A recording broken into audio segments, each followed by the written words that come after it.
The second generation of Mitsubishi's plug-in hybrid variant of its Outlander has been on sale in Australia for a few months now, and it's quickly caught the attention of many local buyers.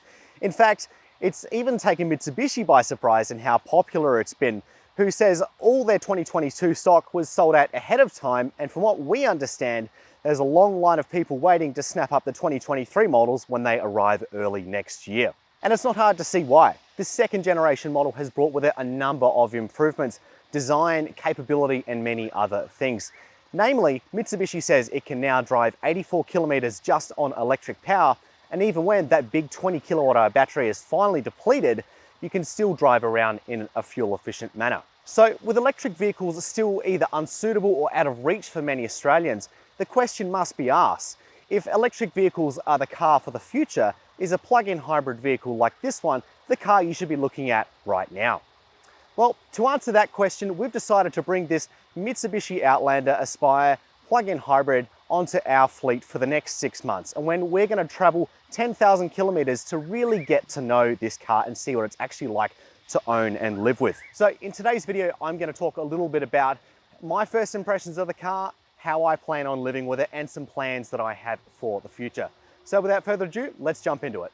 Now, many of you will be used to what this new generation Outlander looks like. It's been with us for a couple of years now, but it's such a step up over the old one. And mainly that's because it just looks much more interesting. It's very bold. And while I don't necessarily like all of the elements of it, particularly this kind of chrome Vegemite scroll winding in look we've got over here, it all looks very interesting. And you've got a high bonnet, it feels and looks big on the road, and that carries through to the wheels here, which are huge 20-inch units. And I'm going to talk a little bit more about them later on. And overall, this car is just, it looks very big and it feels very big to drive, which means you get a nice bit of backseat room, but you also get some negatives when it comes to the driving experience. Now, for our test, we've picked the Aspire trim, which means it comes in a 5-seat configuration. You can also get the Exceed and Exceed Tourer, which funnily enough, come in a 7-seat variant because Mitsubishi has been able to package the battery more effectively that they can actually squeeze some 2 extra seats in there. However, one constant remains through all the plug-in hybrid grades. That is the fact that there is no spare wheel under here, which is a little bit disappointing for weekend wannabe adventurers like myself who always like that extra security. But unfortunately, you're just gonna have to make do with a thing of goop and a compressor for now. Especially with these large 20-inch wheels, which does make me a little bit worried for my tenure with this car. Immediately what became a real highlight for this Outlander PHEV in my roughly 1 month of having it in the garage is just the interior design. Now, there's a lot of ways to design an interior in the modern day. However, I think that Mitsubishi has really got the balance right in that we still have a classic combination of physical buttons while also having a touchscreen interface for multimedia, maps, and those sorts of things. And what it means is we have a separate section down here for heated seats, climate control, that sort of thing, with some really rewarding feeling buttons here. Not the best in the world, but nevertheless, they feel relatively good to use. Separate buttons up here for the multimedia system in addition to the touchscreen. And the end result is that I don't feel like I'm frustrated to jab at things on the screen while I'm driving along. It feels safe, it feels controlled, and I've really grown to like it during my time with the car. Now, this car here is the 2022 Spec, and it's the Aspire trim, which means it costs roughly $60,000 before the taxman gets involved. However, for 2023, they have upped the price of it a little bit, about $1,000 here or there. Now, many people will point out the fact that this is roughly $15,000 more expensive than the equivalent petrol version of that.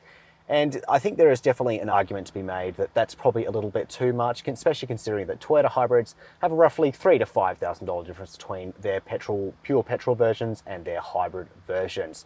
However, the car itself is still relatively generously appointed. You've got soft door tops along here, it feels comfortable, and these kind of synthetic leather and suede seats feel comfortable to use, and I've still got power adjustment, seat heating, and some other goodies to go with. And you throw that in with the fact that the electric drivetrain almost gives you 2 vehicles in one, and it begins to make a little bit more sense, which I'll talk a little bit about more later on. When I first was given the keys to this Outlander PHEV, one of the first things I did was do a lot of research into how it works, and it's very interesting and very complex, but fundamentally it comes down to a nice driving experience. It's very quiet inside this interior. I've had several people note when I'm talking to them on the phone that, wow, you don't sound like you're in a car at all. And overall, that gives it a nice sort of serene feeling and a bit of peace and quiet when you're driving home, similar to what you get in a fully electric vehicle. Because even when that 2.4 litre petrol engine does kick in to top off the battery or give it a bit more power or whatever, it's fairly quiet in how it comes across. Something was the complete opposite to when I had my Yaris Cross long-termer with a naturally aspirated 3-cylinder engine, which was extremely loud. However, in this unit, it's nice and quiet, and I absolutely love that. Another thing I like is just how quick it is. In fact, in total, it makes 185 kilowatts of power and 450 newton meters of torque. That's like hot hatch numbers in a family SUV, and it really does catch you by surprise. In fact, when we were doing our performance testing, we recorded a 6.67 seconds to 0-100 time, which is actually quite insane. And to give you a bit of perspective on that, that's within the general vicinity, about 4 or 5 tenths of a Ford Ranger Raptor, a Polo GTI, or the Hyundai i20N long-termer that we used to have. It's incredibly fast, and you've got to be ready for it. Because unfortunately, when you do lean it into a corner, it doesn't always feel the most composed. It feels a little bit floaty, a little bit unwieldy, and with those 20-inch wheels, you do feel a bit more bumps and crashes. However, I will say, compared to the petrol version, this is infinitely more comfortable, and I do appreciate that. Now, like many Australians, I'm currently in a situation where I'm renting an apartment and I don't actually have access to plug in an electric vehicle at night, which is of course the ideal way that you want to recharge your electric vehicle. It's simply cheaper because you're using your house rates, not that of a fast charger, but unfortunately that's just not my situation. And unfortunately this has created a frustrating experience for me because I've been having to use public charging infrastructure, which has honestly been such a nightmare. Chargers will remain broken for months and months, and there's absolutely no incentive, it seems, to get them fixed. And I'm aware that there is some parts shortage issues that's making these things harder to fix on time. However, even the chargers that do work are often finicky and just don't work as they're supposed to. And considering the fact that this has only got a 20 kilowatt hour battery compared to some EVs out there who have got 70 kilowatt hour batteries, like, you'd think this would be an easy task that I could get done without much hassle. However, that's unfortunately not been the case. And the end result of that is that means that I've been driving this Outlander around on a flat battery far more than I would have preferred.